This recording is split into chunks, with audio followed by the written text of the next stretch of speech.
But what I wanted to jump right into is we finally have, and this is kind of all we have, but we have a name for Ford's electric F-150 pickup truck.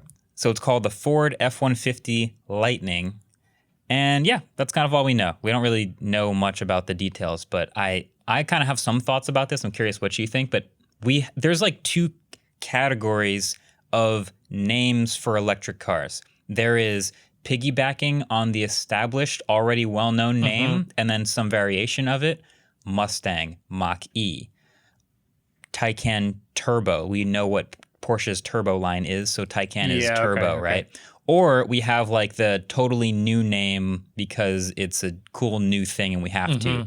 Audi e-tron, Tesla's models for that matter, or we'll talk Rivian, about another one in a couple Lucid minutes Air. too. Exactly. So that's, F-150 seems to make sense because everyone knows Ford F-150. Ford F-150, deceivingly very popular in the U.S. I think it's the most popular vehicle. Vehicle, I think. Which is insane. So I fully expect, I would be shocked if they didn't name it some variation of it. So Lightning, yeah. Yeah, Lightning is like fine, I guess. I'm not for or against it. I think it 100% needed F-150. And while like this kind of doesn't sound like a lot of news, we've heard so many rumors about Ford and an F-150 line, and like that being, we've heard a million different pickups coming out, and even GM, is GM part of Rivian or investing in Rivian? There's a bunch of big investors in Rivian, Amazon. Okay, Amazon is. Either way, we were wondering when the F-150 comes out, because no matter how many Cybertruck and Rivians and whatever there are going to be, we all know the Ford 150 is going to be like, that means pickup trucks made it to EV because of how popular it is. And this is one that needed to keep its name. It needed to keep Ford F-150. I kind of wonder if they decided to go not with just EV after it, because... Nah, they don't want that. Yeah, they don't want that. I don't know. I think, so when they come out with this truck, because we don't know anything else about it, but I think this has to be better than the current F-150, like especially in the things that matter, for sure, to convert and matter. Because as soon you can picture this as like if the F-150 Lightning comes out and it has poor range and worse towing capacity than the normal F-150, that will confirm to everyone who had any reason to hate on EVs or not convert that they should not upgrade to an EV. They shouldn't switch. Yeah. So I think if you're Ford, and I think they already know this, but they have to make something about that truck obviously better for pickup truck buyers. I think it's going to be towing capacity and traction and power, because that's what EVs are good at. Just horsepower, but the ability to tow way more and carry more things. But I look forward to seeing what they actually make out of that truck. If I'm thinking about it right now, like, so something I haven't really thought about is like, there might even be that little added benefit to being able to charge it home, because pickup trucks have such terrible gas mileage. Like if you're just doing your average commute, not everyone in a pickup truck is towing something every single day. Right. So they still have to commute to work. I would love to just never have to stop at a gas station, because I'm sure they're stopping on a like half an hour commute. They're probably stopping for gas 3 times a week. Now you never have to stop for gas on your regular commute, and instead just supercharge for maybe some longer things. That sounds great to me, unless you're traveling all over the state because you do construction and you have to go to a million different sites. Right. Then I see that as a drawback. But like just being able to plug it in every night and never having to stop at a gas station. It's a huge win for a daily driver. I never even thought about this, but like you use the truck for work and then you plug it in and you use your home electricity on your like personal bill. I feel like maybe there needs to be some sort of established like subsidy, or like your work will pay for amount of your electricity bill, because it is amazing to wake up every day on 100% battery. Like that's super useful. But yeah, that's probably an extra little layer of consideration for like I drive a work truck. I need my work to pay for not the gas anymore, but $50 a month on my electricity bill. So when I wake up in the morning, I have 400 miles and I just drive.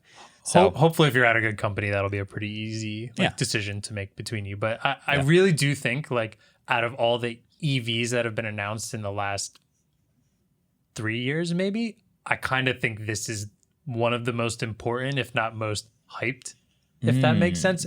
Because not generally in the EV world, but I think this has the most potential to just like bring people into the EV world. And we haven't seen something like that in a long time. I know Roadster has incredible specs. I know Cybertruck is cool. I know Taycan is like a sports car enthusiast. But if we're talking about pickup trucks, there are so many people with pickup trucks because they just work and they have a very specific purpose. Yeah. And if you're taking that most popular one, if no matter if it's a pickup truck or whatever, if you're taking the most popular vehicle in a country and making it EV, you're bringing people into the world. And I'm super excited about that. 2 things on that. One, they've got to nail the price. I agree. This will be probably the most important EV yet if they nail the price. And if it's not, I think right off the bat, it will be insane. Yeah. And 2, this is something I just thought of also. Maybe its key advantage is durability, because this is something Tesla's talked about a lot with the semi-truck is like cost of operation per mile drops dramatically when you don't have to service it nearly as much like electric vehicles don't. So maybe that's the angle for the pickup truck. But you had another one on here you wanted to talk about. Yeah, this is one, I mean, I've mentioned it before. I enjoy Subaru as a car company a lot. I drive an Impreza and I love it, even though it's completely falling apart. But that's my fault, and it has 170,000 miles on it. So I can't complain too much. But we've mentioned on here multiple times that Subaru seems like the perfect car manufacturer to finally make an EV because of how environmentally focused they are. They announced it. Yep. The Solterra EV. So we were talking before about bringing in legacy cars and making it EV or a totally new name.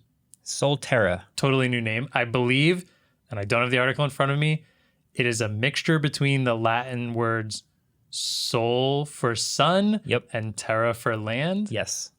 Cool. So yeah. Look at me. I know Latin. Earth, wind, and fire. Yeah, no, Solterra, that makes a lot of sense. I don't think Subaru is going to do Impreza EV and expect that to hook. I thought they would have done Outback EV because Outback feels like their most popular. It is an SUV, so the picture is like the typical like what do we have? We have the name and a picture this time? Sort of. It's like the typical like launch picture, which is like here's the headlights and the general outside of the car. Oh, silhouette. But like it's not total silhouette, but very dark, so you can't see. Yeah. And of course, it's driving in like the mountains by a beautiful lake. Sure.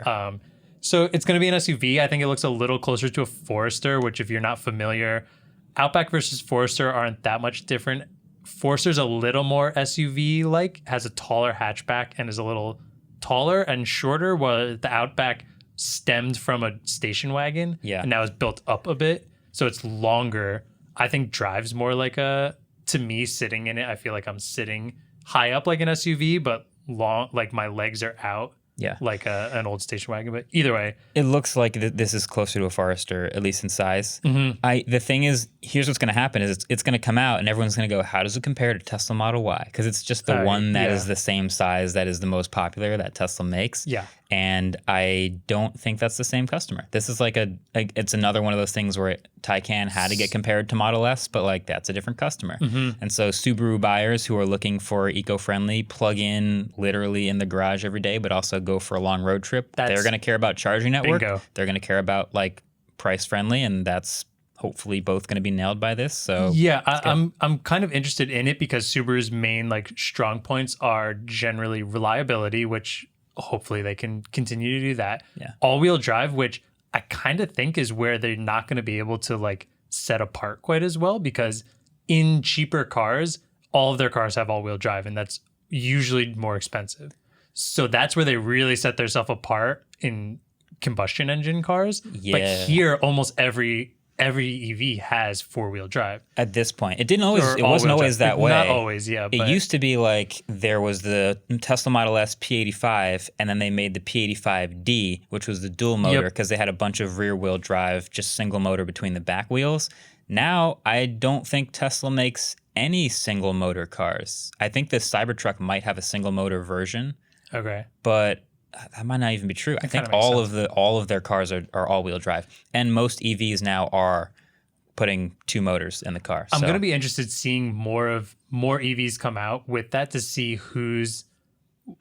if technology is any different in terms of like sending power and not power. Because generally the way all-wheel drive works in terms of traction is this wheel is slipping, I have the capability of making that wheel have less power and the opposite wheel have more power to make up for it and thus gain traction. And Subaru's been top of the line of that for years and years and years.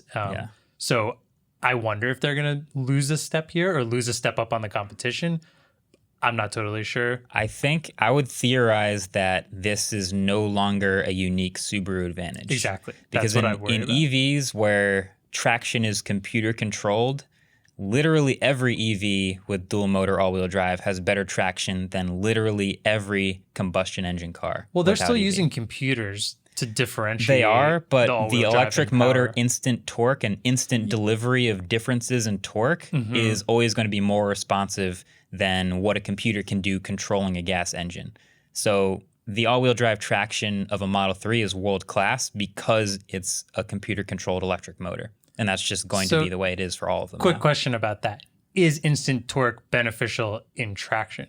Because generally, immediate power creates too much spin in less traction, therefore potentially I think causing it's also more. It's micro adjustments that make Okay. it so good. So yeah, you do think of electric torque being like put the pedal to the floor, immediate maximum torque, and that's really cool. But I think the micro adjustments of like your right two wheels go through a puddle, like in the first like 80th of a rotation of the tire, the car knows it's in water and is already starting to adjust traction. So it's that super quick and computer controlled stuff. It's not a bad thing that they're all getting it. I'm happy they're all going to have amazing traction. What I'm excited about is when there's enough cars out there that they start comparing and seeing which ones are then now using this technology to really bring it to the best traction control possible. Yeah. I mean, like we're going to see new things, which are going to be really exciting. You're going to see tank turn from a Rivian truck. You're going to see weird like torque vectoring parking tricks probably. But I want to touch on one thing you mentioned, which I think is the most important here in terms of people who are fans of Subaru, is that a lot of people who buy them generally buy them for the outdoors, for going on long trips because they have all-wheel drive, they're cheaper, and they have a lot of like space in them usually. And they have pretty good gas mileage for what they are as well. So range is going to be huge here. If this comes out with that, like, what was that one Hyundai that came out that had like 200 miles of range? Yeah. I think it'll be fall flat and completely. Yeah, it would seem sort of a counterintuitive for a Subaru designed for adventures to have so short of a range that you're worried you can't pull it off. Yep.